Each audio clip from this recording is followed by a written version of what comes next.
Welcome back to my YouTube channel. ನಾನು ನಿಮ್ಮ ಸುಷ್ಮಾ ಮಾತಾಡ್ತಾ ಇರೋದು. ಇವತ್ತಿನ ಟಾಪಿಕ್ ಬಂದು ನಿಮ್ಮ ಪರ್ಸನ್ಸ್ ಕರೆಂಟ್ ಎನರ್ಜೀಸ್, ಅವರ ಥಾಟ್ಸ್, ಅವರ ಫೀಲಿಂಗ್ಸ್ ಏನು ಅಂತ ಅಂದ್ಬಿಟ್ಟು ನೋಡೋಣ. ಆ್ಯಂಡ್ ನಿಮ್ಗೆ ಏನಾದರೂ ಪರ್ಸ್ನಲ್ ಟ್ಯಾರೋ ರೀಡಿಂಗ್ ಬೇಕಿದ್ದರೆ ನನ್ನ ಒಂದು ವಾಟ್ಸಪ್ ನಂಬರ್ಗೆ ನೀವು ಕಾಲ್ ಅಥವಾ ಮೆಸೇಜ್ ಮಾಡ್ಬೋದು. ಆ್ಯಂಡ್ ಈ ಒಂದು ನಂಬರ್ ಇಲ್ಲಿ ಡಿಸ್ಪ್ಲೇ ಆಗ್ತಾ ಇರುತ್ತೆ ಅಥವಾ ಡಿಸ್ಕ್ರಿಪ್ಷನಲ್ಲಿ ಸಿಗುತ್ತೆ ನಿಮಗೆ. ಹಾಗೆ ನಿಮ್ಗೆ ಏನಾದರೂ ಈ ಒಂದು ರೀಡಿಂಗಲ್ಲಿ ಯಾವುದಾದ್ರೂ ಒಂದು ಎನರ್ಜಿನ ಕ್ಲೇಮ್ ಮಾಡ್ಕೋಬೇಕು ಅಂತ ಅಂದರೆ ನನ್ನ ಒಂದು ಕಮೆಂಟ್ ಸೆಕ್ಷನಲ್ಲಿ ನೀವು 111 ಅಂತ ಅಂದ್ಬಿಟ್ಟು ನೀವು ಟೈಪ್ ಮಾಡ್ಬೋದು. ಹಾಗೆ ನಿಮ್ಗೆ ಏನಾದರೂ ಈ ಒಂದು ರೀಡಿಂಗ್ ಇಷ್ಟ ಆಗಿದ್ರೆ ನನ್ನ ಒಂದು ಕಮೆಂಟ್ ಸೆಕ್ಷನಲ್ಲಿ ಕೂಡ ನೀವು 111 ಆರ್ ರೆಸೊನೇಟೆಡ್ ಅಂತ ಅಂದ್ಬಿಟ್ಟು ಟೈಪ್ ಮಾಡ್ಬೋದು. ಸೊ ನೋಡೋಣ ನಿಮ್ಮ ಪರ್ಸನ್ ಕರೆಂಟ್ ಎನರ್ಜೀಸ್, ಅವರ ಥಾಟ್ಸ್, ಅವರ ಫೀಲಿಂಗ್ಸ್ ಯಾವ ಥರ ಇದೆ ಅಂತ ಅಂದ್ಬಿಟ್ಟು. ಓಕೆ, ಸಿಟ್ಸ್ ಆಫ್ ಕಪ್ಸ್ ಅಂತ ಅಂದರೆ ಈ ಪರ್ಸನ್ ನಿಮ್ಮ ಬಗ್ಗೆ ತುಂಬ ಯೋಚನೆ ಮಾಡ್ತಿದ್ದಾರೆ, ನಿಮ್ಮನ್ನ ಮಿಸ್ ಮಾಡ್ಕೊಳ್ತಿದ್ದಾರೆ. ನಿಮ್ಮ ಜೊತೆ ಒಂದು ಲಾಯಲ್ ಕಮಿಟ್ಮೆಂಟ್ ಅನ್ನೋವಂಥದ್ದು ಈ ಪರ್ಸನ್ಗೆ ಇದೆ. ಆ್ಯಂಡ್ ಇವರು ನಿಮ್ಮನ್ನ ತುಂಬಾ ಇಷ್ಟಪಡ್ತಾ ಇದ್ದಾರೆ. ಸ್ಟಿಲ್ ನೀವಿಬ್ಬರು ಏನಾದರೂ ನೋ ಕಾಂಟ್ಯಾಕ್ಟ್ ಸಿಚುವೇಷನಲ್ಲಿದ್ದು ಆ್ಯಂಡ್ ಈ ಪರ್ಸನ್ ನಿಮ್ಮನ್ನು ಏನಾದರೂ ಇಷ್ಟಪಡ್ತಿದ್ದಾರಾ ಇಲ್ವಾ ಅಂತ ನಿಮ್ಗೆ ಏನಾದರೂ ಡೌಟ್ ಇದ್ದರೆ ನೀವು ಡೌಟ್ ಪಡ್ದೇ ಈ ಪರ್ಸನ್ ನಿಮ್ಮನ್ನು ಲಾಯಲ್ ಆಗಿ ಇಷ್ಟಪಡ್ತಿದ್ದಾರೆ ಅಂತ ಅಂದ್ಬಿಟ್ಟು ನೀವು ಅನ್ಕೋಬೋದು. ಅವ್ರು ನಿಮ್ಮ ಬಗ್ಗೆ ತುಂಬಾ ಯೋಚನೆ ಮಾಡ್ತಿದ್ದಾರೆ. ನೀವಿಬ್ಬರು ಕಳೆದಂತಹ ಒಂದು ಟೈಮ್ ಅನ್ನೋದನ್ನು ಆ ಪರ್ಸನ್ ನೆನಪಿಸ್ಕೊಳ್ತಿದ್ದಾರೆ. ನಿಮ್ಮ ಫೋಟೋಸ್ನ ನೋಡೋದು, ನಿಮ್ಮ ಸ್ಟೇಟಸ್ನ ನೋಡೋದು, ನಿಮ್ಮನ್ನು ನೆನಪಿಸ್ಕೊಳ್ಳೋದು, ಈ ಥರ ಈ ಪರ್ಸನ್ ನಿಮ್ಮನ್ನು ತುಂಬಾ ನೆನಪಿಸ್ಕೊಳ್ತಾ ಇದ್ದಾರೆ ಅಂತ ಹೇಳ್ಬೋದು. ಆ್ಯಂಡ್ ಈ ಪರ್ಸನ್ ಬಂದು ಒಂದು ಪೆಟ್ ಲವರ್ ಕೂಡ ಆಗಿರ್ಬೋದು. ಅವರು ನಾಯಿನ ಅಥವಾ ಬೆಟ್ಟನ ಈ ಥರ ಇಷ್ಟಪಡುವಂತಹ ವ್ಯಕ್ತಿ ಕೂಡ ಆಗಿರ್ತಾರೆ. ಆ್ಯಂಡ್ ಮಕ್ಕಳನ್ನು ಕೂಡ ಅಷ್ಟೇ ತುಂಬ ಕೇರ್ ಮಾಡೋದು, ಕನ್ಸರ್ನ್ ಮಾಡೋದು, ಈ ಥರ ಈ ಪರ್ಸನ್ ಇರ್ತಾರೆ. ಸೊ ಅವ್ರು ತುಂಬ ಕೇರಿಂಗ್, ಹ್ಯುಮ್ಯಾನಿಟಿ ಇರೋರು ಮತ್ತು ಒಬ್ಬರು ಫೀಲಿಂಗ್ಸ್ನ ಅರ್ಥ ಮಾಡ್ಕೊಳ್ಳೋವಂತಹ ವ್ಯಕ್ತಿ ಆಗಿರ್ತಾರೆ. ಸೊ ಸಿಟ್ಸ್ ಆಫ್ ಕಪ್ಸ್ ಅಂತ ಅಂದರೆ ಈ ಪರ್ಸನ್ ನಿಮ್ಮನ್ನು ತುಂಬ ಇಷ್ಟಪಡ್ತಿದ್ದಾರೆ ಅಂತ ಅಂದ್ಬಿಟ್ಟು ಅರ್ಥ. ಆ್ಯಂಡ್ ಅವರು ನಿಮ್ಮ ಲೈಫಲ್ಲಿ ಮತ್ತೆ ರೀಕನ್ಸಲೇಷನ್ ಆಗಬೇಕು ಅಂತ ಅಂದ್ಬಿಟ್ಟು ಈ ಪರ್ಸನ್ ಫೀಲ್ ಮಾಡ್ತಿದ್ದಾರೆ ಅಂತ ಅಂದ್ಬಿಟ್ಟು ಹೇಳ್ಬೋದು. So it's a very positive card ಅಂತ ಅಂದ್ಬಿಟ್ಟು ಹೇಳ್ತೀನಿ. ಸೊ ನಿಮ್ಮ ಪರ್ಸನ್ ಇನ್ನೂ ನಿಮ್ಮ ಬಗ್ಗೆ ಥಿಂಕ್ ಮಾಡ್ತಾ ಇದ್ದಾರೆ, ನಿಮ್ಮನ್ನು ನೆನಪಿಸ್ಕೊಳ್ತಾ ಇದ್ದಾರೆ ಅಂತ ಅಂದ್ಬಿಟ್ಟು ಅರ್ಥ.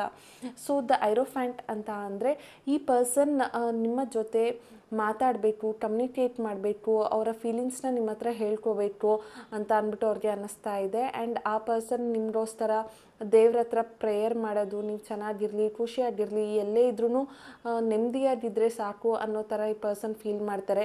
ನಿಮ್ಮ ಮತ್ತು ಅವರ ಮಧ್ಯೆ ಎಷ್ಟೇ ದೊಡ್ಡ ಜಗಳ ಆಗಿರಲಿ ಅಥವಾ ನೀವಿಬ್ಬರು ನೋ ಕಾಂಟ್ಯಾಕ್ಟ್ ಸಿಚುವೇಷನಲ್ಲಿರಲಿ ಅಥವಾ ನೀವು ಯಾವುದೋ ಒಂದು ಪರಿಸ್ಥಿತಿಯಿಂದ ಈ ಪರ್ಸನ್ ದೂರ ಆಗಿದ್ರು ಕೂಡ ಅಥವಾ ನೀವು ದೂರ ಆಗಿದ್ರು ಕೂಡ ಈ ಪರ್ಸನ್ ನಿಮ್ಮ ಬಗ್ಗೆ ತುಂಬ ಯೋಚನೆ ಮಾಡ್ತಿದ್ದಾರೆ, ದೇವ್ರ ಹತ್ರ ಕೇಳ್ಕೊಳ್ತಿದ್ದಾರೆ. ನೀವು ಖುಷಿಯಾಗಿರಲಿ, ಸಂತೋಷವಾಗಿರಲಿ, ನಿಮ್ಮ ಜೀವನದಲ್ಲಿ ನೀವೇನೆಲ್ಲ ಅಂದ್ಕೊಂಡಿದ್ದೀರಾ ಅದೆಲ್ಲ ಸಿಕ್ಕಲಿ ಅಂತ ಅಂದ್ಬಿಟ್ಟು ಯಾವಾಗಲೂ ಈ ಪರ್ಸನ್ ಯೋಚನೆ ಮಾಡ್ತಿರ್ತಾರೆ. ಆ್ಯಂಡ್ ಇವರೇನಾದರೂ ವೃಷಭ ರಾಶಿ ಮತ್ತು ವೃಶ್ಚಿಕ ರಾಶಿ ಏನಾದರೂ ಆಗಿದ್ದರೆ ನಿಮಗೆ ಈ ಒಂದು ರೀಡಿಂಗ್ ತುಂಬ ರೆಸೊನೇಟ್ ಆಗುತ್ತೆ. ಬಿಕಾಸ್ ವೃಷಭ ರಾಶಿಯವ್ರಿಗೆ ಐರೋಫ್ಯಾಂಟ್ ಅಂತ ಅಂದರೆ ದೇವ್ರ ಮೇಲೆ ತುಂಬ ಅಪಾರವಾದ ನಂಬಿಕೆ ಅನ್ನುವಂಥದ್ದಿದೆ ಅಂತ ಅಂದ್ಬಿಟ್ಟು ಇಲ್ಲಿ ತೋರಿಸ್ತಾ ಇರುವಂಥದ್ದು. ಆ್ಯಂಡ್ 4 ಆಫ್ ಪೆಂಟಿಕಲ್ಸ್ ಅಂತ ಅಂದರೆ ಈ ಪರ್ಸನ್ ಅವರ ಲೈಫಲ್ಲಿ ಏನನ್ನೂ ಹೇಳ್ಕೊಳ್ಳಲ್ಲ, ಎಕ್ಸ್ಪ್ರೆಸ್ ಮಾಡ್ಕೊಳ್ಳಲ್ಲ, ಯಾವುದನ್ನು ಕೂಡ ಓಪನ್ ಹಾರ್ಟೆಡಲ್ಲಿ ಹೇಳ್ಕೊಳ್ಳಲ್ಲ. ಯಾಕೆಂದರೆ ಇಲ್ಲಿ ನೋಡ್ಬೋದು ಅವರು ಇಲ್ಲಿ ಅವರ ಹಾರ್ಟ್ ಚಕ್ರನ ಬ್ಲಾಕ್ ಮಾಡ್ಕೊಂಡಿದ್ದಾರೆ. ಅವರ ಲೈಫಲ್ಲಿ ಯಾವುದನ್ನು ಎಕ್ಸ್ಪ್ರೆಸ್ಸೇ ಮಾಡ್ಕೊಳ್ಳಲ್ಲ. ಅವ್ರಿಗೆ ಇಷ್ಟ ಇದ್ರೂ ಇಷ್ಟ ಇಲ್ಲ ಅಂದ್ರೂ, ಮಾತಾಡಬೇಕು ಅಂದ್ರೂ ಮಾತಾಡಿಲ್ಲ ಅಂದ್ರೂ ಅವರ ಭಾವನೆನ ಅವ್ರು ಯಾವುದನ್ನು ಕೂಡ ಹಂಚ್ಕೊಳ್ಳಲ್ಲ. ಈ ಪರ್ಸನ್ ಎಲ್ಲನೂ ಅವರ ಮನಸ್ಸಲ್ಲೇ ಇಟ್ಕೊಂಡು ಕೊರ್ಗೋ ಅಂಥದ್ದು ಅಥವಾ ಅವರೇ ಹ್ಯಾಂಡಲ್ ಮಾಡುವಂಥದ್ದು ಈ ಥರ ಮಾಡ್ತಾರೆ. ಅದನ್ನು ಯಾರ ಹತ್ರನೂ ಹೇಳ್ಕೊಳ್ಳೋದಕ್ಕೆ ಇಷ್ಟಪಡಲ್ಲ.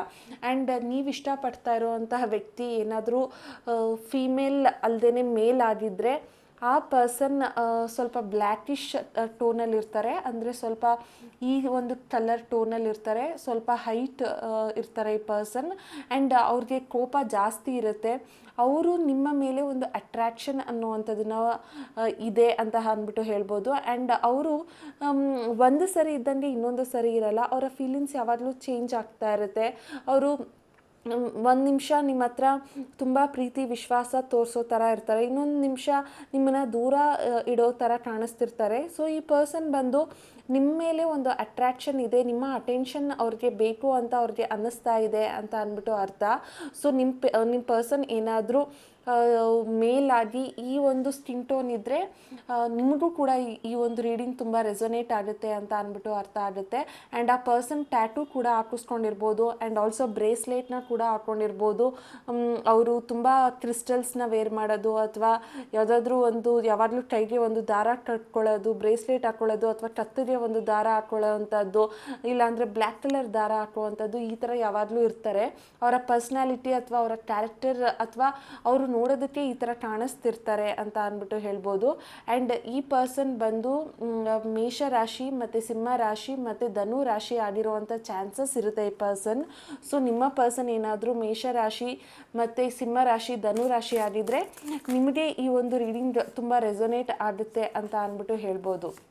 ಆ್ಯಂಡ್ 9 ಆಫ್ ಕಪ್ಸ್ ಅಂತ ಅಂದರೆ ಆ ಪರ್ಸನ್ಗೆ ನೀವಿದ್ದರೆ ಒಂಥರ ಅವ್ರ ಜೀವನದಲ್ಲಿ ಎಲ್ಲನೂ ಇರೋ ಥರ ಆ ಪರ್ಸನ್ ಫೀಲ್ ಮಾಡ್ತಾರೆ. ಖುಷಿ, ಸಂತೋಷ, ನೆಮ್ಮದಿ, ಅವ್ರಿಗೇನೂ ಬೇಡ, ಅವ್ರಿಗೆ ಆಸ್ತಿ ಹಣ ಏನೂ ಬೇಡ, ನೀವಿದ್ದರೆ ಅವರ ಲೈಫ್ ತುಂಬ ಖುಷಿಯಾಗಿರುತ್ತೆ ಅಂತ ಅಂದ್ಬಿಟ್ಟು ಈ ಪರ್ಸನ್ ಫೀಲ್ ಮಾಡೋ ಅಂಥ ಪರ್ಸನ್ ಇವರು. ಆ್ಯಂಡ್ ಅವ್ರಿಗೆ ಯಾವಾಗಲೂ ಅನಿಸುತ್ತೆ ನಿಮ್ಮ ಜೊತೆ ಇದ್ದರೆ ಅವ್ರಿಗೆ ಏನೋ ಒಂಥರ ಪಾಸಿಟಿವ್ ವೈಬ್ರೇಷನ್ ಅಂತ ಅನಿಸುತ್ತೆ. ಏನೋ ಜೀವನದಲ್ಲಿ ಅವ್ರಿಗೆ ಏನೂ ಬೇಡ, ನೀವಿದ್ದರೆ ಸಾಕು ಅನ್ನೋ ಒಂದು ಫುಲ್ಫಿಲ್ಮೆಂಟ್ ಕೊಡುವಂಥ ಫೀಲಿಂಗ್ಸ್ನ ನೀವು ಈ ಪರ್ಸನ್ಗೆ ಕೊಡ್ತಾ ಇದ್ದೀರಾ ಅಂತ ಅಂದ್ಬಿಟ್ಟು ಹೇಳ್ಬೋದು. ಆ್ಯಂಡ್ ಆ ಪರ್ಸನ್ ಕರೆಂಟ್ ಏನು ರಿಲೇಷನ್ಶಿಪ್ಪಲ್ಲಿ ಇದ್ದಾರಲ್ಲ ಆ ಪರ್ಸನ್ ಈಗ ಅವರು ಫ್ಯಾಮಿಲಿ ಜೊತೆ ಆಗಿರ್ಬೋದು ಅಥವಾ ಅವರು ಯಾವುದಾದ್ರೂ ಒಂದು ರಿಲೇಷನ್ಶಿಪ್ಪಲ್ಲಿ ಆಗಿರ್ಬೋದು, ಆ ಪರ್ಸನ್ ಇದ್ದರೂ ಕೂಡ ಅವರು ನಿಮ್ಮ ಹತ್ರ ಇರುವಂಥ ಒಂದು ಕಂಫರ್ಟ್ ಅವ್ರಿಗೆ ಅಲ್ಲಿ ಸಿಗ್ತಾ ಇಲ್ಲ, ಅವ್ರಿಗೆ ಫ್ರೀಡಮ್ ಅಂತ ಅನ್ನಿಸ್ತಾ ಇಲ್ಲ. ಸೊ ಈ ಪರ್ಸನ್ ನಿಮ್ಮ ಹತ್ರ ತುಂಬ ಕಂಫರ್ಟ್ ಆಗಿದ್ದಾರೆ, ನಿಮ್ಮ ಹತ್ರ ತುಂಬ ಚೆನ್ನಾಗಿ ಹೊಂದ್ಕೊಂಡು ಹೋಗಿದ್ದಾರೆ ಅಂತ ಅಂದ್ಬಿಟ್ಟು ಹೇಳ್ಬೋದು. ಸೊ ಆ ಪರ್ಸನ್ಗೆ ಅದು ಯಾವಾಗಲೂ ನೆನಪಾಗ್ತಾ ಇರುತ್ತೆ, ನೀವು ಕೊಟ್ಟಿರುವಂತಹ ಒಂದು ಕಂಫರ್ಟ್ ಝೋನ್, ನೀವು ಅವ್ರಿಗೆ ತೋರಿಸಿದಂತಹ ಕೇರ್, ಕನ್ಸರ್ನ್, ಸಿಂಪತಿ, ಕೈಂಡ್ನೆಸ್, ಇದೆಲ್ಲ ಈ ಪರ್ಸನ್ಗೆ ನಿಮ್ಮ ಹತ್ರ ಬರೋ ಹಾಗೆ ಫೀಲ್ ಮಾಡ್ತಾ ಇದೆ ಅಂತ ಅಂದ್ಬಿಟ್ಟು ಹೇಳ್ಬೋದು. ಆ್ಯಂಡ್ ಆಲ್ಸೋ ಆ ಪರ್ಸನ್ ಬಂದು ಒಂಥರ ಎರಡು ಥರ ಯೋಚನೆಯಲ್ಲಿದ್ದಾರೆ. ಅಂದರೆ ಡ್ಯುಯಾಲಿಟಿ ಮೈಂಡ್ಸೆಟ್, ನಿಮ್ಮ ಹತ್ರ ಬಂದು ಒಂದು ಸಾರಿ ಕೇಳೋವಂಥದ್ದು, ನನ್ನನ್ನು ಫರ್ಗ್ಯೂ ಮಾಡು, ನನ್ನನ್ನು ಕ್ಷಮಿಸು ಅಂತ ಅವ್ರಿಗೆ ಅನಿಸುತ್ತೆ. ಇನ್ನೊಂದು 2 ನಿಮಿಷಕ್ಕೇ ಈ ಪರ್ಸನ್ ಹತ್ರ ನಾನು ಹೋದರೆ ಏನಾದರೂ ರಾಂಗ್ ಆಗ್ಬೋದು ಅಥವಾ ನಾನು ಹೋಗೋದು ಸರಿ ಇಲ್ಲ ಅಂತ ಅಂದ್ಬಿಟ್ಟು ಯೋಚನೆ ಮಾಡ್ತಾರೆ. ಅವ್ರಿಗೆ ಯಾವುದನ್ನು ಡಿಸಿಷನ್ ಮಾಡೋದಕ್ಕೆ ಆಗ್ತಾ ಇಲ್ಲ. ಈ ಪರ್ಸನ್ ಯಾವಾಗಲೂ ಕನ್ಫ್ಯೂಷನಲ್ಲಿ ಇರ್ತಾರೆ.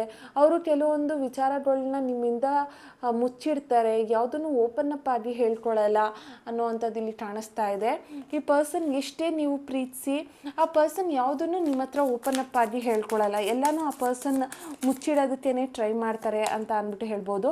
ಆ್ಯಂಡ್ ದ ಸನ್ ಕಾರ್ಡ್ ಅಂತ ಅಂದರೆ it's a very positive card. ಆ ಪರ್ಸನ್ ನಿಮ್ಮನ್ನು ಅಪ್ರೋಚ್ ಮಾಡಬೇಕು ಅಂತ ಅಂದ್ಕೊಂಡಿದ್ದಾರೆ ಅಂತ ಅಂದ್ಬಿಟ್ಟು ಅರ್ಥ. ಸೊ ಈ ಪರ್ಸನ್ ಯಾವಾಗಲೂ ನಿಮ್ಮ ಬಗ್ಗೆ ಯೋಚನೆ ಮಾಡ್ತಿರ್ತಾರೆ ಅಂತ ಅಂದ್ಬಿಟ್ಟು.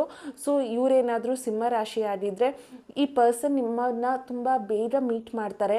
ಯಾಕೆಂದರೆ ಅವ್ರಿಗೆ ಹ್ಯಾಪಿನೆಸ್ ಅನ್ನೋವಂಥದ್ದಿದೆ, ನಿಮ್ಮ ಹತ್ರ ಖುಷಿ, ಸಂತೋಷ, ನೆಮ್ಮದಿ ಎಲ್ಲ ನೀವು ಕೊಡ್ತಿದ್ದೀರಾ ಅಂತ ಅಂದ್ಬಿಟ್ಟು ಈ ಪರ್ಸನ್ ಫೀಲ್ ಮಾಡ್ತಾರೆ. ಅವರ ಲೈಫಲ್ಲಿ ನೀವು ಒಂಥರ ಬೆಳಕನ್ನ ತಂದಿರುವಂತಹ ಪರ್ಸನ್. ಸೊ ಹಾಗಾಗಿ ಈ ಪರ್ಸನ್ ನಿಮ್ಮನ್ನು ಆದಷ್ಟು ಬೇಗ ನಿಮ್ಮನ್ನು ಮೀಟ್ ಮಾಡಬೇಕು, ನಿಮ್ಮ ಹತ್ರ ಒಂದು ಸಾರಿ ಕೇಳಬೇಕು, ಮತ್ತು ನನ್ನನ್ನು ಫರ್ಗ್ಯೂ ಮಾಡು, ನನ್ನ ಪ್ಲೀಸ್ ಅರ್ಥ ಮಾಡ್ಕೋ ಅಂತ ಅಂದ್ಬಿಟ್ಟು ಈ ಪರ್ಸನ್ ಅವರ ಮನಸ್ಸಿನ ಭಾವನೆನ ಹೇಳ್ಕೋಬೇಕು ಅಂತ ಅವರು ಅಂದ್ಕೊಳ್ತಾರೆ. ಬಟ್ ಈ ಪರ್ಸನ್ ನಿಮ್ಮನ್ನು ಮಾತಾಡಿಸ್ಬೇಕು, ನಿಮ್ಮ ಹತ್ರ ಬರಬೇಕು, ಅವರ ಫೀಲಿಂಗ್ಸ್ನ ಹಂಚ್ಕೋಬೇಕು ಅಂತ ಅಂದ್ಬಿಟ್ಟು ಅಂದ್ಕೊಳ್ತಾರೆ. ಆ್ಯಂಡ್ ಮೂನ್ ಕಾರ್ಡ್ ಬರ್ತಾ ಇದೆ. ಅಂದರೆ ಈ ಪರ್ಸನ್ ಮಲಗಬೇಕಾದ್ರೆ ಎಲ್ಲ ಅವರು ನಿಮ್ಮ ಬಗ್ಗೆನೇ ಯೋಚನೆ ಮಾಡ್ತಿರ್ತಾರೆ, ಅವರ ಕನಸಲ್ಲೆಲ್ಲ ನೀವೇ ಇರ್ತೀರ. ಮತ್ತು ನೆಮ್ಮದಿಯಾಗಿ ಕೂಡ ಇವ್ರಿಗೆ ನಿದ್ದೆ ಅನ್ನೋವಂಥದ್ದು ಆಗ್ತಾ ಇಲ್ಲ, ಡಿಸ್ಟರ್ಬ್ಡ್ ಸ್ಲೀಪ್, ಯಾವಾಗಲೂ ಏನೋ ಯೋಚನೆ ಮಾಡ್ತಿರ್ತಾರೆ.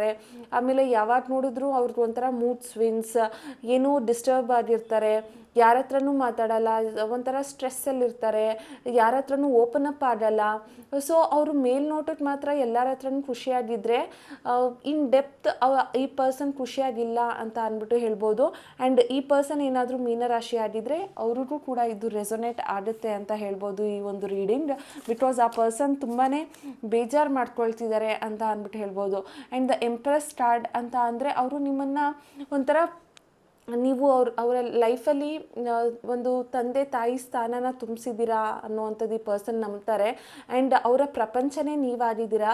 ನಿಮ್ಮಿಂದ ಅವರು ದೂರ ಹೋದ್ಮೇಲೆ ಅವರಿಗೆ ಒಂದು ನೆಮ್ಮದಿ ಇಲ್ಲ, ಅವ್ರಿಗೆ ಒಂದು ಗ್ರೋತ್ ಇಲ್ಲ.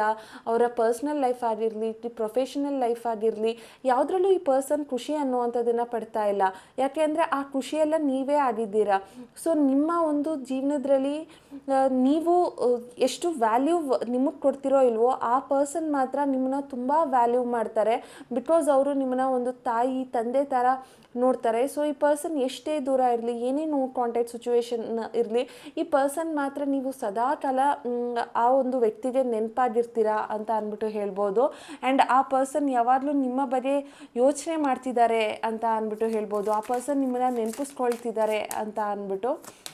ಆ್ಯಂಡ್ 4 ಆಫ್ ಕಪ್ಸ್ ಅಂತ ಅಂದರೆ ನೀವು ಈ ಪರ್ಸನ್ಗೆ ನೀವು ನಿಮ್ಮ ಫೀಲಿಂಗ್ಸ್ನ ಎಕ್ಸ್ಪ್ರೆಸ್ ಮಾಡೋದು, ಅಥವಾ ನೀವು ಅವ್ರಿಗೆ ಕಾಲ್ ಮಾಡೋದು, ಮೆಸೇಜ್ ಮಾಡೋದು, ಈ ಥರ ಎಲ್ಲ ಮಾಡಿದ್ರು ಆ ಪರ್ಸನ್ ಏನೋ ಅವ್ರಿಗೆ ಇಂಟ್ರೆಸ್ಟ್ ಇಲ್ಲ ಅನ್ನೋ ಥರ ಈ ಪರ್ಸನ್ ಕೂತ್ಕೊಂಡಿದ್ದಾರೆ. ಅವ್ರಿಗೆ ರಿಜೆಕ್ಷನ್ ಮಾಡ್ತಿದ್ದಾರೆ ಅಂತ ಅಂದ್ಬಿಟ್ಟು ನಿಮಗೆ ಅನ್ನಿಸ್ತಾ ಇದೆ.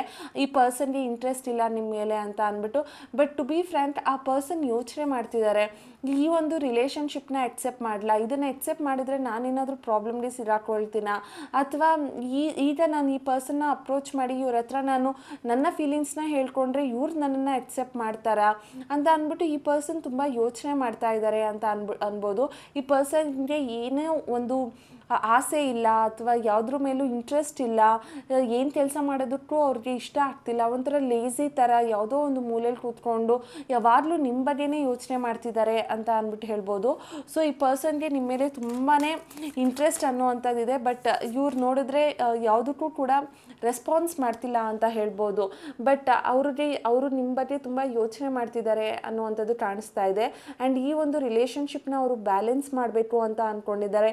ನಿಮ್ಮ ಹತ್ರ ಬರಬೇಕು, ನೀವೇನಾದರೂ ಅವ್ರಿಗೆ ಹಣಕಾಸಿನಲ್ಲಿ ಏನಾದರೂ ಹೆಲ್ಪ್ ಮಾಡಿದರೆ ಆ ಒಂದು ಅಮೌಂಟ್ನ ಅವರು ವಾಪಸ್ ರಿಟರ್ನ್ ಮಾಡಬೇಕು ಅಂತ ಅಂದ್ಕೊಳ್ತಾರೆ. ಸೊ ಈ ಪರ್ಸನ್ ಬಂದು ನಿಮ್ಮನ್ನು ತುಂಬ ಕೇರ್ ಮಾಡ್ತಿದ್ದಾರೆ. ಹಾಗೆ ಈ ಒಂದು ರಿಲೇಷನ್ಶಿಪ್ನ ಒಂದು ಒಳ್ಳೆ ರೀತಿಯಲ್ಲಿ ತೊಗೊಂಡೋಗ್ಬೇಕು ಅಂತ ಅಂದ್ಬಿಟ್ಟು ಈ ಪರ್ಸನ್ ಅಂದ್ಕೊಳ್ತಿದ್ದಾರೆ.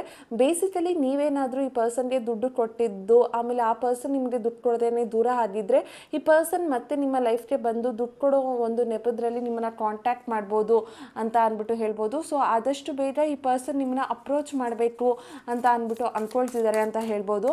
ಆ್ಯಂಡ್ ದ ಲಾಸ್ಟ್ ಒಂದು ಕಾರ್ಡ್ ನೋಡೋಣ ಏನು ಫೀಲಿಂಗ್ ಇದೆ ಅಂತ. ಓಕೆ, ನೈಟ್ ಆಫ್ ಸ್ವಾರ್ಡ್ ಅಂತ ಅಂದರೆ ನಿಮ್ಗೆಲ್ಲರಿಗೂ ಗೊತ್ತು, ಲೈಕ್ ಆ ಪರ್ಸನ್ಗೆ ನಿಮ್ಮ ಮೇಲೆ ಇನ್ನೂ ಇಂಟ್ರೆಸ್ಟ್ ಇದೆ, ಅದಕ್ಕೆ ಅವ್ರು ನಿಮ್ಮನ್ನ ಮೀಟ್ ಮಾಡಬೇಕು ಅಂತ ಅಂದ್ಕೊಳ್ತಿದ್ದಾರೆ.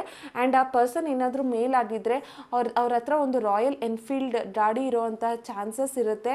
ಆ್ಯಂಡ್ ಅವರು ಯಾವಾಗಲೂ ಶಾರ್ಟ್ಸ್ನ ವೇರ್ ಮಾಡ್ತಿರ್ತಾರೆ ಮತ್ತು ಹುಡೀಸ್ನ ವೇರ್ ಮಾಡ್ತಿರ್ತಾರೆ. ಆ್ಯಂಡ್ ಯಾವಾಗಲೂ ರೈಟ್ ಸೈಡಲ್ಲಿ ಏನಾದರೂ ವಾಚ್ ಆಗ್ತಾ ಇದ್ದರೆ ಈ ಪರ್ಸನ್ ನಿಮ್ಮನ್ನು ಆದಷ್ಟು ಬೇಗ ನಿಮ್ಮ ಹತ್ರ ಬರಬೇಕು, ಮೀಟ್ ಮಾಡಬೇಕು ಅಂತ ಅಂದ್ಕೊಳ್ತಿದ್ದಾರೆ ಅಂತ ಅಂದ್ಬಿಟ್ಟು ಹೇಳ್ಬೋದು. ಆ್ಯಂಡ್ ಅವ್ರಿಗೆ ಎಷ್ಟೇ ಡಿಸ್ಟರ್ಬ್ ಆಗಿರಲಿ, ಏನೇ ಪ್ರಾಬ್ಲಮ್ ಇರಲಿ, ಆ ಪರ್ಸನ್ ನಿಮ್ಮನ್ನು ಅಪ್ರೋಚ್ ಮಾಡಬೇಕು ಅಂತ ಅಂದ್ಬಿಟ್ಟು ಅಂದ್ಕೊಳ್ತಿದ್ದಾರೆ ಅಂತ ಇಲ್ಲಿ ಕಾಣಿಸ್ತಾ ಇದೆ. ಆ್ಯಂಡ್ ನೋಡೋಣ ನಿಮ್ಗೆ ಏನಾದರೂ ಇಡನ್ ಮೆಸೇಜಸ್ ಇದೆಯಾ ಆ ಪರ್ಸನ್ ಕಡೆಯಿಂದ ಅಂತ ಅಂದ್ಬಿಟ್ಟು. ಓಕೆ, ಸಬೋಟೇಜ್ ಅಂತ ಅಂದರೆ I mess up the good thing in my life sometimes ಅಂತ ಅಂದರೆ ಅವ್ರಿಗೆ ಅನ್ನಿಸ್ತಾ ಇದೆ ಅವರು ಮೆಸ್ಅಪ್ ಮಾಡ್ಕೊಂಡಿದ್ದಾರೆ. ಅಂದರೆ ನಿಮ್ಮನ್ನು ಬಿಟ್ಟು ಅವರ ಲೈಫಲ್ಲಿ ಅವರು ದೂರ ಹೋಗಿರೋದ್ರಿಂದ ಅವರೊಂದು ಪ್ರಾಬ್ಲಮೆಟಿಕ್ ಸಿಚುವೇಶನ್ಗೆ ಸಿಕ್ಕಾಕೊಂಡಿದ್ದಾರೆ ಅಂತ ಅಂದ್ಬಿಟ್ಟು ತೋರಿಸ್ತಾ ಇದೆ. ಆ ಪರ್ಸನ್ ಅನ್ನಿಸ್ತಾ ಇದೆ ನಾನೇನೋ ತಪ್ಪು ಮಾಡಿದೆ, ನಾನೇನೋ ಮಿಸ್ಟೇಕ್ ಮಾಡಿದೆ ಅಂತ ಅಂದ್ಬಿಟ್ಟು ಆ ಪರ್ಸನ್ ಕೊರಗ್ತಿದ್ದಾರೆ ಅಂತ ಅಂದ್ಬಿಟ್ಟು ಹೇಳ್ಬೋದು. ಆ್ಯಂಡ್ ಆಲ್ಸೋ ಈ ಪರ್ಸನ್ ತುಂಬ ಓವರ್ವೆಲ್ಮ್ಡ್ ಅಂತ ಅಂದರೆ ತುಂಬ ಸ್ಟ್ರೆಸ್ ತೊಗೊಳ್ತಿದ್ದಾರೆ. ಅವರಿಗೆ ನಿಮ್ಮ ಬಗ್ಗೆನೇ ಯೋಚನೆ ಮಾಡಿ ಕಂಪ್ಲೀಟ್ಲಿ ಡ್ರೈನ್ ಔಟ್ ಆಗ್ತಾ ಇದ್ದಾರೆ. ಆ್ಯಂಡ್ ಅವ್ರಿಗೆ ನಿಮ್ಮ ಮೇಲೆ ಇರುವಂತಹ ಎಮೋಷನ್ಸ್ ಅಥವಾ ಫೀಲಿಂಗ್ಸ್ ಅನ್ನುವಂಥದ್ದು ಆ ಪರ್ಸನ್ಗೆ ಡೇ ಬೈ ಡೇ ಜಾಸ್ತಿ ಆಗ್ತಾ ಇದೆ ಅಂತ ಅಂದ್ಬಿಟ್ಟು ಹೇಳ್ಬೋದು. ಆ್ಯಂಡ್ ಓಕೆ, ಇರ್ರಿಪ್ಲೇಸಬಲ್ ಅಂತ ಅಂದರೆ ಈ ಪರ್ಸನ್ ನಿಮ್ಮನ್ನು ಬಿಟ್ಟು ಇನ್ನು ಯಾವುದೇ ವ್ಯಕ್ತಿನೂ ಕೂಡ ಅವರ ಒಂದು ಜೀವನದಲ್ಲಿ ಮ್ಯಾಚ್ ಮಾಡೋದಕ್ಕಾಗಲ್ಲ, ಅಥವಾ ನಿಮ್ಮ ಸ್ಥಾನನ ಬೇರೆಯವ್ರು ಯಾರೂ ತುಂಬಕ್ಕಾಗಲ್ಲ ಅಂತ ಅಂದ್ಬಿಟ್ಟು ಈ ಪರ್ಸನ್ ಫೀಲ್ ಮಾಡ್ತಿದ್ದಾರೆ ಅಂತ ಅಂದ್ಬಿಟ್ಟು ಹೇಳ್ಬೋದು. And bottom of the deck ಬಂದು ನ್ಯೂ ಚಾಪ್ಟರ್ ಅಂತ ಬಂದಿದೆ. ನ್ಯೂ ಚಾಪ್ಟರ್ ಅಂತ ಅಂದರೆ ಈ ಪರ್ಸನ್ ನಿಮ್ಮ ಒಂದು ರಿಲೇಷನ್ಶಿಪ್ಪಲ್ಲಿ ಮತ್ತೆ ಕಮ್ ಬ್ಯಾಕ್ ಮಾಡಬೇಕು, ಅವ್ರು ನಿಮ್ಮ ಜೊತೆ ಚೆನ್ನಾಗಿರಬೇಕು ಅಂತ ಅಂದ್ಬಿಟ್ಟು ಅಂದ್ಕೊಳ್ತಿದ್ದಾರೆ. ಆ್ಯಂಡ್ ಆ ಪರ್ಸನ್ ಪರ್ಸನ್ಗೆ ಒಂದು ಗಿಲ್ಟ್ ಫೀಲ್ ಇದೆ, ನಿಮ್ಮನ್ನು ಬಿಟ್ಟು ಅವರು ಹೋಗಿದ್ದು ಅವ್ರಿಗಿನ್ನ ಪೇನ್ಫುಲ್ ಆಗಿದೆ, ನಾನೇ ಏನೋ ತಪ್ಪು ಮಾಡಿದೆ, ನನ್ನಿಂದನೇ ಈ ಒಂದು ರಿಲೇಷನ್ಶಿಪ್ ಹಾಳಾಯಿತು, ನಾನೇನಾದರೂ ಒಂದು ಸ್ಟೆಪ್ನ ತೊಗೊಂಡಿದ್ರೆ ಈ ಪರ್ಸನ್ ನನ್ನ ಲೈಫಲ್ಲಿ ಇರ್ತಾ ಇದ್ರು, ನನ್ನಿಂದನೇ ಇದೆಲ್ಲ ರಿಲೇಷನ್ಶಿಪ್ ಸ್ಪಾಯಲ್ ಆಗಿದ್ದು ಅಂತ ಅಂದ್ಬಿಟ್ಟು ಈ ಪರ್ಸನ್ ಫೀಲ್ ಮಾಡ್ತಿದ್ದಾರೆ ಅನ್ನೋವಂಥದ್ದು ಕಾಣಿಸ್ತಾ ಇದೆ. ಸೊ ಅವ್ರಿಗೆ ಅವರು ಮಾಡಿರೋ ಅಂಥ ತಪ್ಪು ಅರ್ಥ ಆಗಿದೆ, ಅವ್ರಿಗೆ ಒಂದು ಫರ್ಗಿವ್ನೆಸ್ ಬೇಕಾಗಿದೆ ನಿಮ್ಮ ಕಡೆಯಿಂದ. ಆ್ಯಂಡ್ ಆ ಪರ್ಸನ್ಗೆ ನಿಮ್ಮನ್ನ ಬಿಟ್ಟು ಇನ್ನು ಯಾವುದೇ ವ್ಯಕ್ತಿನೂ ಕೂಡ ಅವರ ಜೀವನದಲ್ಲಿ ರೀಪ್ಲೇಸ್ ಮಾಡೋಕ್ಕಾಗಲ್ಲ ಅಂತ ಅನ್ನಿಸ್ತಾ ಇದೆ. ಆ್ಯಂಡ್ ಅವ್ರಿಗೆ ಒಂದು ನ್ಯೂ ಚಾಪ್ಟರ್ ಅನ್ನುವಂಥದ್ದು ನಿಮ್ಮ ಜೊತೆ ಬೇಕಾಗಿದೆ ಅಂತ ಅನ್ನೋದು ಇಲ್ಲಿ ಕಾಣಿಸ್ತಾ ಇರೋವಂಥದ್ದು. ಸೊ ನಿಮಗೇನಾದರೂ ಪರ್ಸ್ನಲ್ ಟ್ಯಾರೋ ರೀಡಿಂಗ್ ಬೇಕಿದ್ದರೆ ನಾನು ಒಂದು ವಾಟ್ಸಪ್ ಅಲ್ಲಿ ಮೆಸೇಜ್ ಮಾಡಿ. ಹಾಗೆ ಏನಾದರೂ ನಿಮಗೆ ಈ ರೋಸ್ ಕ್ವಾರ್ಟ್ಸ್ ಮತ್ತು ಮನಿ ಅಟ್ರಾಕ್ಷನ್ ಬ್ರೇಸ್ಲೆಟ್ ಬೇಕು, ನಿಮ್ಮ ರಿಲೇಷನ್ಶಿಪ್ ಮತ್ತು ನಿಮ್ಮ ಕೆರಿಯರ್ ಗ್ರೋತ್, ಇಲ್ಲಾಂದರೆ ಬಿಸ್ನೆಸ್ಸಲ್ಲಿ ಲಾಸ್ ಆಗ್ತಿದೆ, ಬಿಸ್ನೆಸ್ ಗ್ರೋತ್ ಆಗಬೇಕು ಅಂದರೆ ಮನಿ ಅಟ್ರಾಕ್ಷನ್ ಬ್ರೇಸ್ಲೆಟ್ನ ವೇರ್ ಮಾಡ್ಬೋದು. ಆ್ಯಂಡ್ ನಿಮ್ಮ ಲವ್ ಫೇಲ್ಯೂರ್ ಅಥವಾ ಕೆಲವೊಂದು ಮಿಸ್ಅಂಡರ್ಸ್ಟ್ಯಾಂಡಿಂಗ್ ಆಗಿದೆ, ನಿಮ್ಮ ಪರ್ಸನಿಂದ ನಿಮಗೇನೋ ಕ್ಲಾರಿಟಿ ಸಿಗ್ತಾ ಇಲ್ಲ ಅಂತ ಅಂದರೆ ನೀವು ಈ ಒಂದು ರೋಸ್ ಕ್ವಾರ್ಟ್ಸ್ನ ವೇರ್ ಮಾಡ್ಬೋದು. ಸೊ ನಿಮ್ಮ ರಿಲೇಷನ್ಶಿಪ್ನ ನೀವು ಸರಿ ಮಾಡ್ಕೊಳ್ಳೋದಕ್ಕೆ ರೋಸ್ ಕ್ವಾರ್ಟ್ಸ್ನ ವೇರ್ ಮಾಡಿ, ಆ್ಯಂಡ್ ಮನಿ ಅಟ್ರ್ಯಾಕ್ಟ್ ಮಾಡೋದಕ್ಕೆ ಮನಿ ಬ್ರೇಸ್ಲೆಟ್ನ ನೀವು ವೇರ್ ಮಾಡ್ಬೋದು. ಆ್ಯಂಡ್ ಈ ಎರಡು ಬ್ರೇಸ್ಲೆಟ್ ನಿಮಗೆ ಬೇಕು ಅಂದರೆ ನನ್ನ ಒಂದು ವಾಟ್ಸಪ್ಪಲ್ಲಿ ಮೆಸೇಜ್ ಮಾಡಿದ್ರೆ ಅಥವಾ ಕಾಲ್ ಮಾಡಿದ್ರೆ ನಾನು ನಿಮಗೆ ಈ ಒಂದು ಬ್ರೇಸ್ಲೆಟ್ನ ನಿಮ್ಮ ಮನೆ ಕೊರಿಯರ್ ಅಡ್ರೆಸ್ಗೆ ಕೊರಿಯರ್ ಮಾಡ್ತೀನಿ. ಆ್ಯಂಡ್ ಆಲ್ಸೋ ನಿಮ್ಗೇನಾದರೂ ಈ ಬ್ರೇಸ್ಲೆಟಲ್ಲಿ ಏನಾದರೂ ಬೇರೆ ಬ್ರೇಸ್ಲೆಟ್ ಥರನೂ ಬೇಕು ಅಥವಾ ಕಸ್ಟಮೈಸ್ಡ್ ಬ್ರೇಸ್ಲೆಟ್ ಬೇಕು ಅಂತ ಅಂದರೂ ಕೂಡ ನನಗೆ ತಿಳಿಸಿದ್ರೆ ಅದು ಕೂಡ ನಾನು ಮಾಡಿ ನಿಮ್ಮ ಮನೆಗೆ ಕೊರಿಯರ್ ಮಾಡ್ತೀನಿ. Thank you.